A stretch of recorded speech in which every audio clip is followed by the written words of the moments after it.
This is a good example of what we find sometimes. If you have a look here, so this phone's just come in.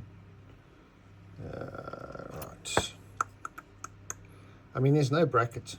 First of all, there's supposed to be a bracket here to hold all of these connectors down. There's supposed to be a bracket here to hold these connectors down in the battery over there.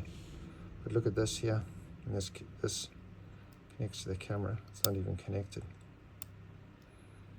The back protective film hasn't been taken off the screen, which is supposed to. You can see there's dust getting in here. There's no glue on the frame either. It's supposed to be glue on here.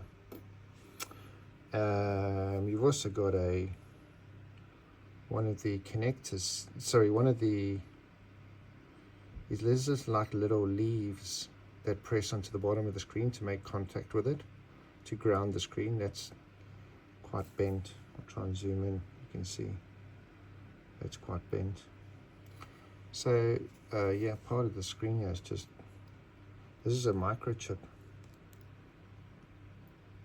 just flapping off. So don't take your phone to Cowboys. That's all I can say.